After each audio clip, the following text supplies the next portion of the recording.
You're listening to One Decision, the podcast that looks at the choices made that shape our world. I'm your host, Julia McFarlane.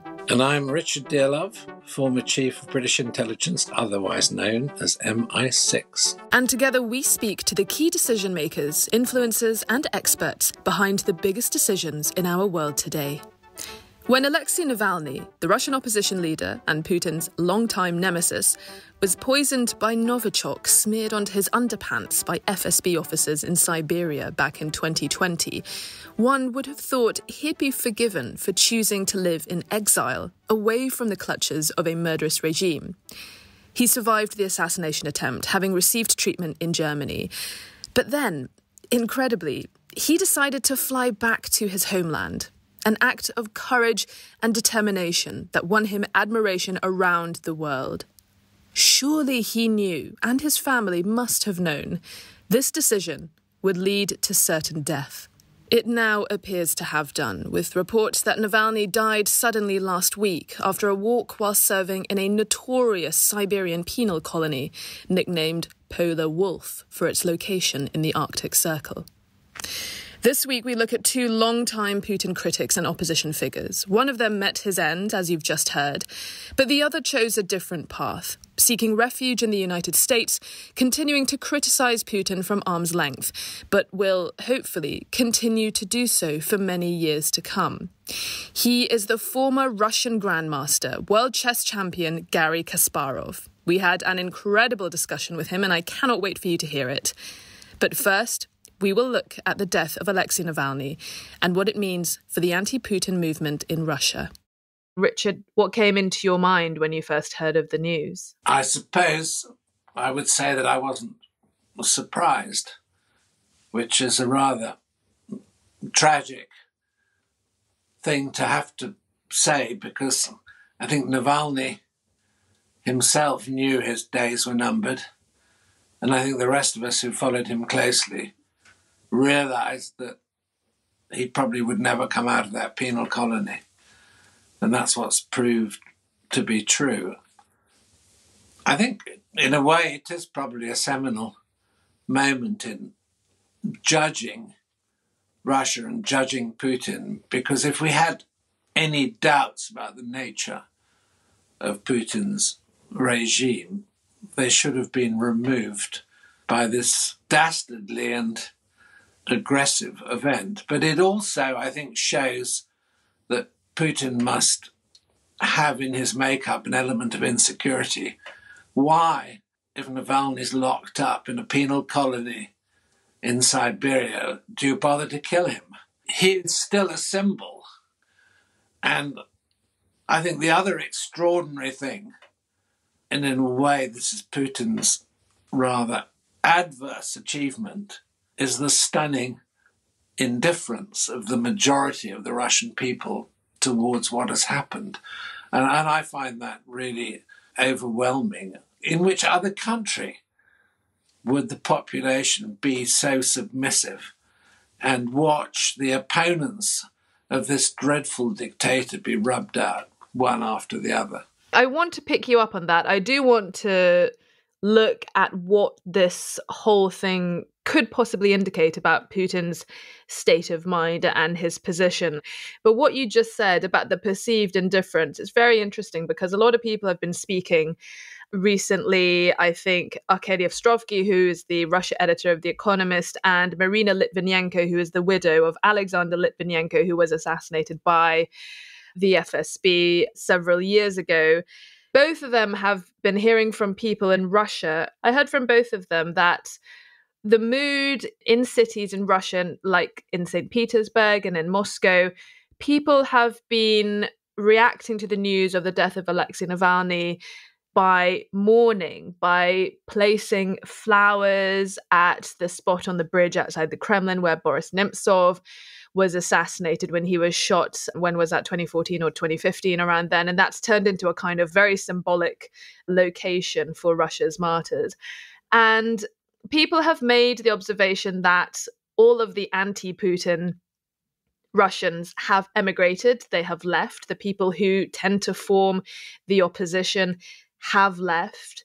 that the mood in Russia right now, I think Arkady Ostrovsky said, was black. It was very somber. It was a terrible mood in Russia. And it's interesting that you say, have the Russians given up? But it seems like Russians in Russia right now, they are grappling with the fact that they live in a dictatorship where they cannot voice their opinions. They cannot do anything. They know that to hold up a banner and to protest is akin to a death sentence, really. Yeah, but I mean, the fact is, if the majority of them came out onto the streets, there would be nothing that the security authorities could do about it. If enough people demonstrated, if enough people in any of the major urban centres, they would just overwhelm the security authorities. That is true, but it's interesting because now I was still working for ABC when Navalny was poisoned, when he had just made that incredible documentary about Putin's Black Sea palace in Sochi and all of the corruption. He'd done this incredible investigation. He put it on YouTube. Millions of people watched it, and there were loads and loads of Russians on the street. And then there was that attempted assassination by the FSB. They tried to poison him with Novichok. There were strong protests in Russia then, and I remember watching those scenes, and I also remember seeing Navalny and his wife getting on that plane to go back to Russia and watching their faces and his defiance going back, knowing that he was going to be sent to prison, that knowing that it was possibly the last time he was going to be a free man. He was probably going back to die in Russia. Obviously, the big thing that's changed since then is the war in Ukraine. And you've had so many Russians leave the country to avoid the draft and to avoid conscription, but also a lot of people who don't agree with Vladimir Putin, who are wanting to get away from the grip of tough Russian life under sanctions. There is a rump of Russian opposition that's just not there anymore. Yeah, but I think one has to conclude that the way that events have evolved is that a majority of the Russian people, whatever they may think, end up being complicit in the assassination of Navalny, maybe not to the extent with Nemtsov as well. But I mean, it is, I think, quite extraordinary that you have this sort of passive objection. And you can say, well, the lockdown, the security forces are so powerful, which they are. But on the other hand, if enough people felt that this was a completely unacceptable way to be governed and the way to live, then something might happen, something could be done about it. Maybe I'm underestimating the Russian people, and maybe, the seeds are being sown that there will at some point be a massive objection to the way that Putin has conducted himself. But I mean, if you look at the situation in Russia, it's extraordinary. And okay, the war in Ukraine maybe has turned temporarily, we hope, in Putin's favour. It is still a huge disaster for Russia and for the Russian people. And, the losses in Ukraine are quite stunning. We'll see, this is unresolved. But I find the whole situation very depressive. But, I mean, what it does tell us is that most of what Kasparov said to us about Russia was hugely predictive. This was before Navalny was killed, and his comments about the nature of Putin's regime, his comments about the situation were cogent and clearly almost anticipated. They weren't predictive, but in a way you could say, in the way he talked about the situation, almost predicted this event. I agree with you. It's awfully sad. It's heartbreaking, actually, to watch a nation feel helpless, really, to be unable to express itself out of fear in the way that I think a lot of Russians have demonstrated, that all they feel safe to do is leave flowers on Nemtsov's grave. And given that Yulia Navalnaya, the widow of Alexei Navalny, she has been very outspoken in the days since the announcement that her husband had died, possibly killed in all likelihood, but we don't know that for certain yet. She's called on Russians to stand with her, to share in her rage, share in her grief, to not give up.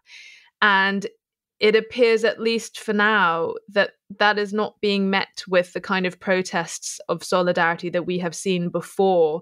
But I think you're right about, in retrospect, what Garry Kasparov's interview sort of shares with us, that a lot of this can be baked in if you look at the trajectory of Vladimir Putin, the fact that he is a man who is totally uncompromising and willing to do anything to keep his grip on power. Something we talked about with Garry was this interesting figure who announced that he was actually running against Vladimir Putin in the upcoming elections. He was former, I think, Deputy State Duma leader. He's someone who is always on Russian state TV, and he has kind of been the token anti-war or Ukraine war critic on state TV. He's kind of been the only dissenting voice who's been railing against how the war has been conducted, even if he hasn't really objected to the idea of Russia invading Ukraine in itself. But he ended up being this announced candidate, and he was gathering a bit of, I don't want to say momentum, he was certainly gathering a lot of international media attention, and he claimed to get the requisite number of signatures supporting his candidacy. And this is what Garry Kasparov had to say about how legitimate he was as a viable opposition to Putin. There's no election. Please don't use this word to mislead the public.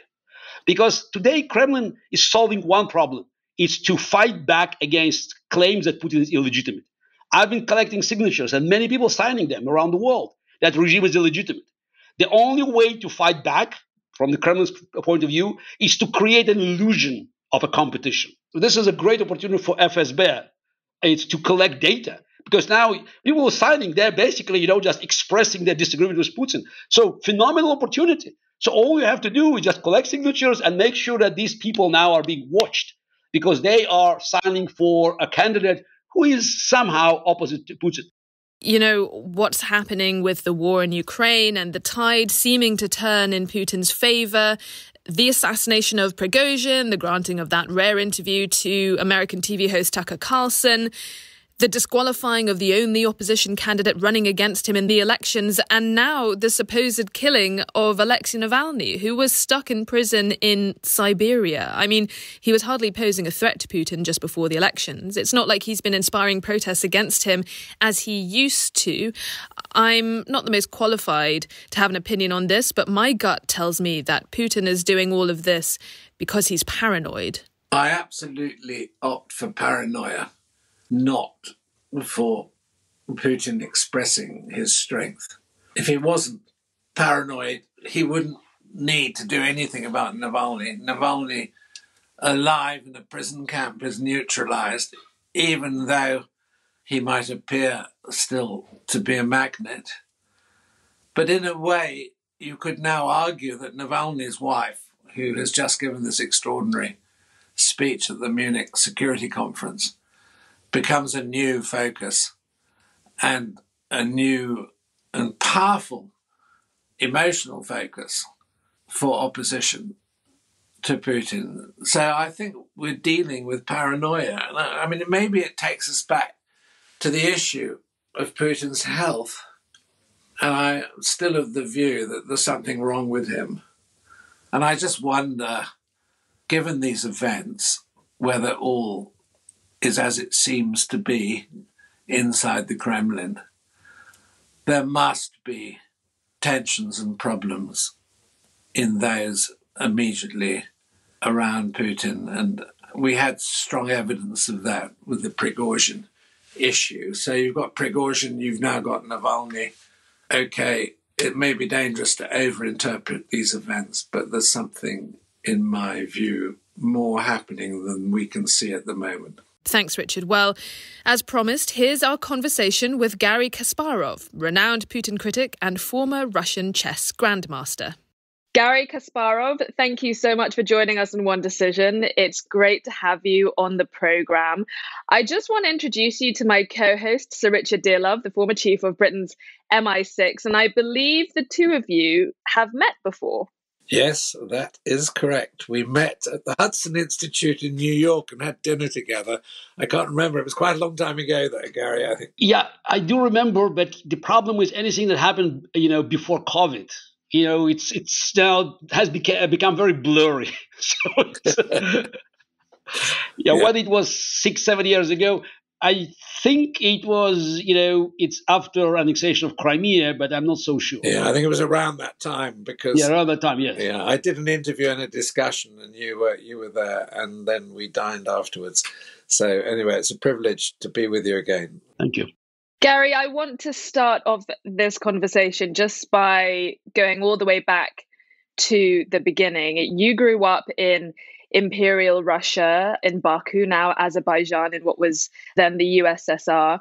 You, from a very early age, demonstrated an incredible talent for chess, and it meant that you could travel outside of the Soviet Union, which was very rare at the time, especially for kids. Just take us back to that time, because obviously we know the dissolution and the failure of the Soviet Union is something that is very central to how Vladimir Putin's worldview has been shaped. But explain for our listeners what then Russia was like then, and how you feel that journey has shaped present-day Russia from your own observations. It was dictatorship, but I was born in 1963, 10 years after Stalin died, and the Soviet Union has transformed. It was still a dictatorship, but it shifted from one-man dictatorship to a kind of collective dictatorship, Politburo. It's more like a mafia structure, and obviously, they had various interests.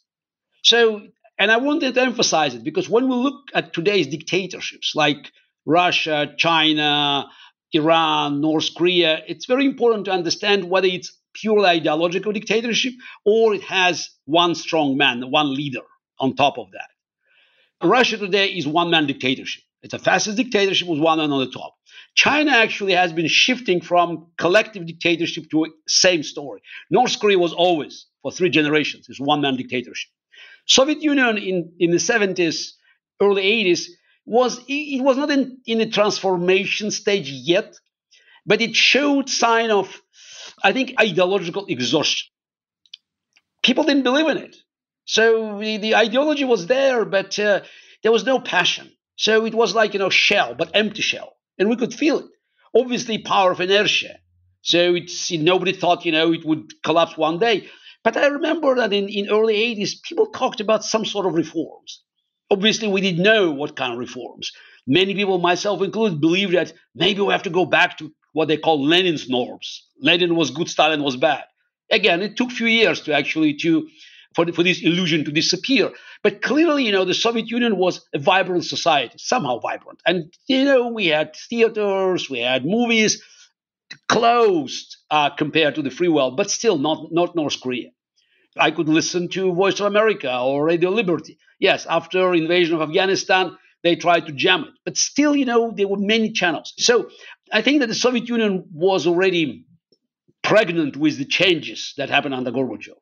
And of course, the very strong policies implemented by Ronald Reagan and Maggie Thatcher, helped to demonstrate the limitations of the Soviet system. It has been losing competition, and there was a growing irritation, not just among the public, but also among the elite. So that's why we saw this transition. But it was not, what we missed in 1991 was that the transition had not touched the foundation of the empire. We were mistaken thinking that the end of the communist regime meant total change. Actually, the seeds of the problem, imperial problems, remained. And that's what Vladimir Putin very skillfully used to bring Russia back, which is not exactly back to the Soviet days. Vladimir Putin's regime is a kind of combination. It amalgamated many elements of old Russian history, unfortunately, really bad elements.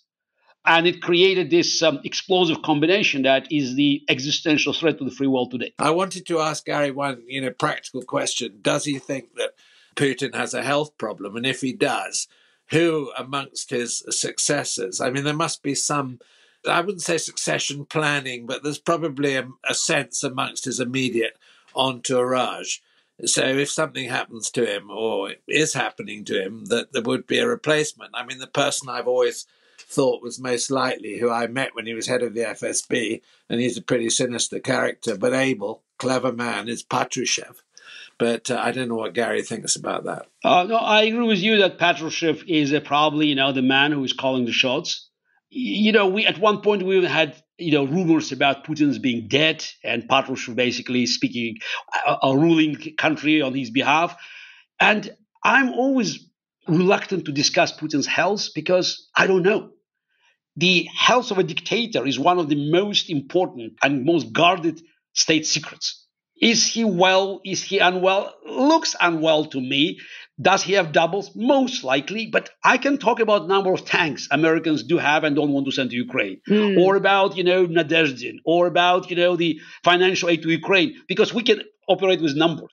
I don't know. I know nothing about Putin's health. And I think it's a kind of speculation that Kremlin can use to also manipulate us. So I would be very cautious, but I agree with Richard on one point. Patrushev is definitely the strongest man in Putin's entourage. And whatever happens to Putin, it's likely Patrushev might be in charge. Though my knowledge of history tells me that if dictator goes down, the whole system eventually collapses because dictator is a spine that keeps system together. Nobody could replace Stalin instantly. This is the moment dictator goes down, there's the turmoil. So that's why anything after Putin would be better because it will create chaos that will inevitably lead to some sort of negotiations with Ukraine and the free world. Why do you think the elites who you'd have thought would not be in favor of a expensive and draining war that was damaging the Russian economy? Why do you think they're still with Putin? Putin's strength is a result of the Western weakness. Because today, unlike in the 70s or 80s, the free world, led by America, has overwhelming military and economic advantage. And also political. A lot of people believe in democracy and individual rights, but having military and economic dominance doesn't bring you automatic victory unless you have political will. What's happened in Russia last year was actually, it was a moment where part of the elite thought that they had to find a compromise. Prigozhin's rebellion, to me, was a very clear sign that a lot of people inside Russia, before the Ukrainian counteroffensive, which was very frightening by the standards, because top generals and I think people like Prigozhin understood that if America would have fulfilled its promises and delivered weapons that Ukrainians expected, the war would be over. The bridge, Kerch Bridge, which is the key logistical connection to Crimea, could be destroyed in a couple of weeks by, if America supplied Ukraine with weapons. 31 tanks. Come on, they sent 100 tanks to Morocco recently. More than 2,000 tanks is now just collecting dust in California desert.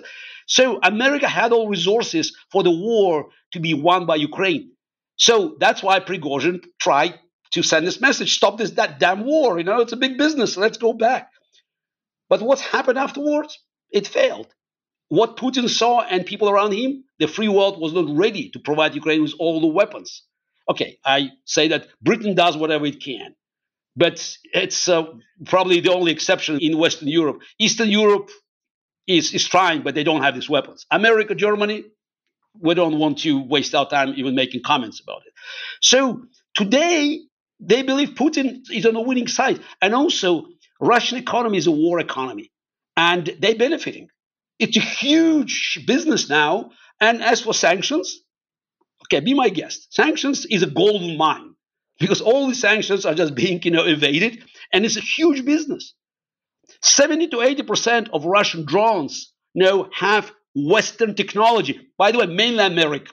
Yeah, third countries, fourth countries. But at the end of the day, the free world shows no determination to win the war. So why not to stick with Putin? Because don't forget, rising against a dictator like Putin means that you lose everything, including your head. So why? Richard, I want to bring you in at this point. Is Garry makes a strong case. If Ukraine loses or is forced to capitulate and see a loss of its land as part of any future negotiations down the line, is it largely a failure that belongs not to Volodymyr Zelensky and his troops who have fought their heart and souls on the front line, but a failure of President Biden, the West, and the free democratic world's political will to support Ukraine? Well, Garry's analysis is depressing, but I fear there's an element in it which, much as I don't want to admit he's right, I'm worried that he may well be right. I mean, I think the question I would like to ask Garry, and the point that we discuss, I mean, Putin can declare victory in certain circumstances, and he will if he hangs on to the territory he's already gained. That is, in a way, a defeat for Ukraine. But I can't see Ukraine totally going back into Russian hands. I mean, there's a chunk of Ukraine now which is so westernized, which is so looking towards EU membership, NATO membership. And I mean, I think if you follow the logic of Garry's analysis at the moment, what we're talking about, if the West doesn't step up to the plate, and you're saying it's not going to, is perhaps a division of Ukraine so that the Donbass, Luhansk regions, remain in Russian hands, but the western parts of Ukraine, let's say, using the Dnieper as a division, roughly speaking, will be a different country. But, maybe you're going further than that and saying, well, the West has shirked its support. It hasn't followed it through. And, of course, I mean, even Biden's support, disappointingly, has been piecemeal. I mean, the UK's done what it can. There's been a lot of positive statements from Germany, but Germany hasn't actually done anything or doesn't done very much. And now you've got the EU talking about massive support, but you've got Orban in Hungary holding that up. And I can't see the EU stepping up to the plate with massive military support. What they're talking about is financial support and reconstruction rather than military support. So we are at a very, very difficult juncture. But my understanding from looking to analyses at the moment is that although there's a stalemate, it's also going militarily. It's not going very well for the Russians at the moment at all. They're still massive losses. They're not really advancing. And, they're having huge difficulties of logistics in sustaining their own offensive at the moment more in the northern region than in the south. But Garry, I'd be fascinated to hear what you think. You're absolutely right. Russia is also experiencing huge difficulties. It's war, and Ukrainians are getting better. But let's not forget, Ukraine does not have the same manpower as Russia. The bottom line is that, Ukraine expects Russia to run out of money and weapons. Russia expects Ukraine to run out of people. And that's not what we want to be. Yes, Russia probably lost nearly 400,000 men on the battlefield, and God knows how many wounded and lost their limbs. So Ukraine lost more than 200,000, which is a huge loss. I mean, we're talking about the war that, we've never seen since World War II. And many of these losses are necessary because, again, the weapons that Ukraine could use to destroy Russian army are available. More important, these weapons had been built in America in the 70s and 80s to fight Russian invasion of Europe. I mean, it's mind-boggling that these weapons that were designed, built to fight Russians are sitting now in the storages because American administration cannot contemplate what happens if Ukraine wins, Putin loses, Russia collapses, China gets too strong. So this is an old-fashioned mentality that sees Washington, Moscow, and Beijing as the three key elements on the map, and everything else, London included, are just secondary. So this is the mentality that dominates the thinking of this administration. And they want, to find some sort of a status quo that could preserve, Putin in power, but will not let Ukraine, totally in his hands. So one of these scenarios that they have been discussing with Russians, they never acknowledge it, but it's like an open secret. It's division of Ukraine, taking part of Ukraine, free Ukraine into NATO, offering them part of the Russian confiscated funds. But Putin doesn't want it. So whether Putin is willing to take the compromise, it remains to be seen because Putin also does have many options. And one of them is that he can go back. War, it's consuming Russian economy and society. Putin needs war. War becomes, his main legacy. So that's why, one way or another, he will continue attacks and provocation. And the war is spreading. Gaza, potentially Venezuela, China, Taiwan. So cancer doesn't stop unless you cut it off. Garry said something really, really important, which was this fear in Washington that if Russia collapses, it brings down in chaos the whole international system. And you're implying that, therefore, there's a deliberate reluctance on Washington's part to, support Ukraine, continue the war, but to make damn sure that Russia doesn't sort of suffer an absolute humiliation.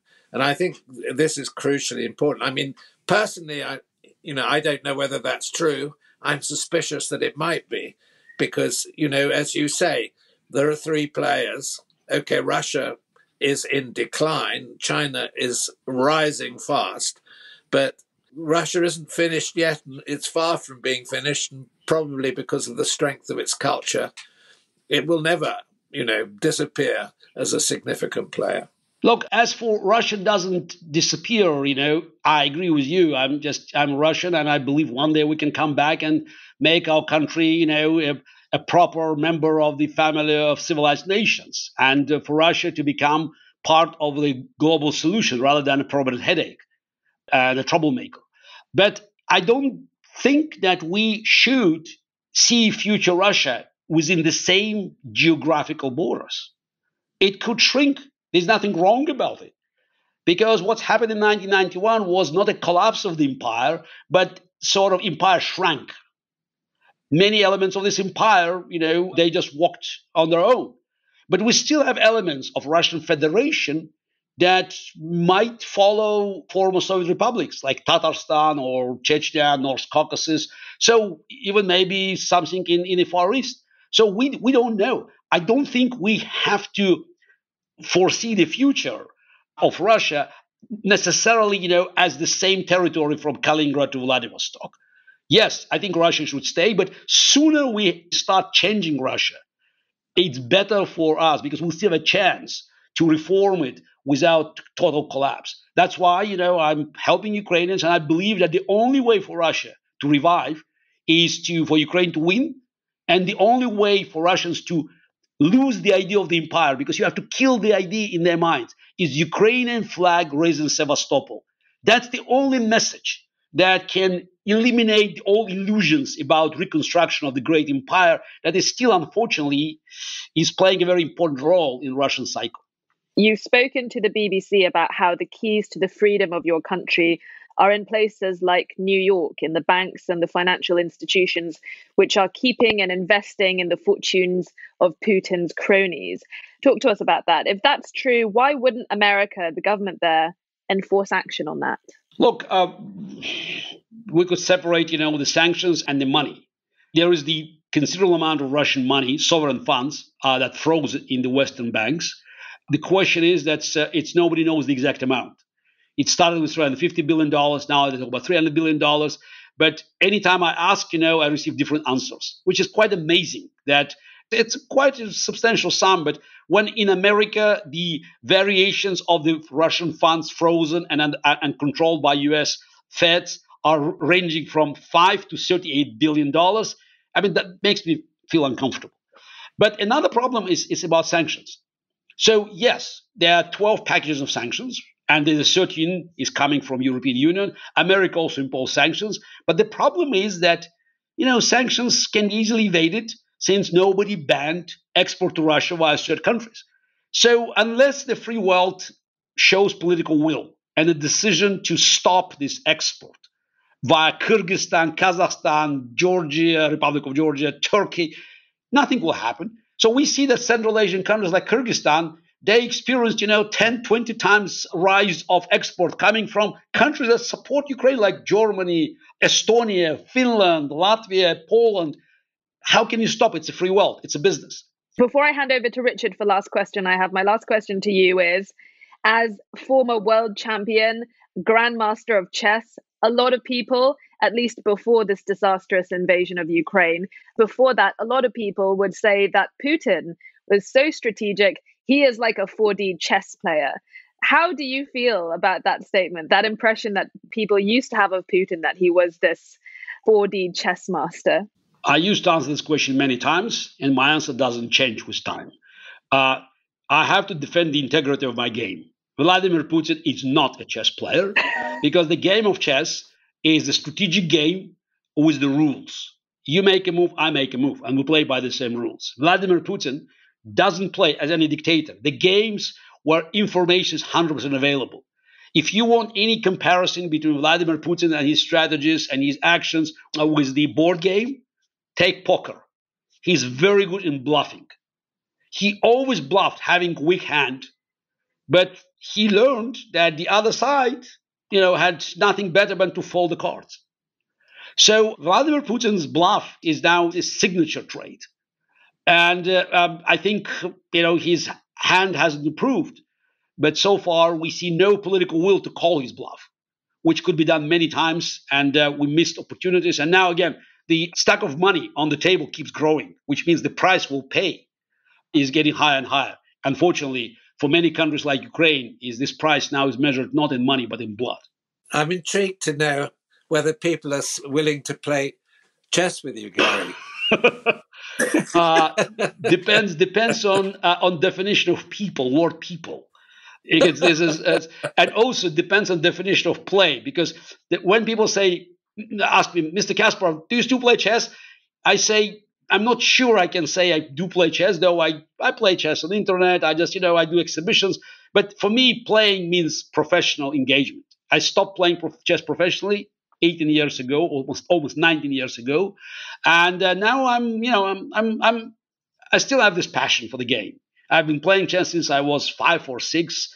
God knows when it happened. So nobody was there to tweet about this moment when I discovered the game of chess.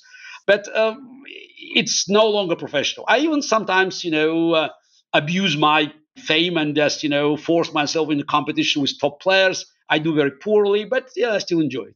When was the last time you played someone who was not good at chess, someone who was a novice or a beginner? I do actually quite regularly, because I do events, whether they are professional events, some business audience, they would like to do something that's like a part of the package. But more often it happens at the fundraisers, especially, for Ukraine. So this is charitable fundraisers that people, again, they make contributions. And very often it's not just about playing, it's about making a picture and sending it to all the family members and the friends. I made a move, I was sitting across the board with Garry Kasparov. Clearly, you have an equal passion for the future of Russia. And I admire your passionate engagement with your country. Sometimes I hear from my friends and family that, I'm too optimistic. But, we have to believe in the future of Russia, because the future of the world depends very much on the outcome of this battle. And, if Russia, goes down and it collapses, the debris of the collapse of this empire could actually hit many innocent people around the world. So I'll do my best, and I hope one day, sooner than later, we can return to Russia and rebuild it. So it was nice to end on a positive note, an optimistic note. Thank you so much for joining us. Hopefully we meet again and talk about future of Russia and the rest of the world in person. When I'm next in New York, maybe I'll let you know. Have a conversation over a game of chess and record it for the podcast. No way I'm going to play chess with Mr. Kasparov. Thank you. Okay, that's great. Thank you so much, Garry. Take care. That's it for this week's episode of One Decision. We drop new episodes every Thursday. Like and subscribe so you never miss an episode. Drop us a line. Tell us your thoughts. What decisions have impacted you and where you live? You can write to us. Our email is onedecision@onedecisionpodcast.com. From me and the team, thank you for listening and see you next time.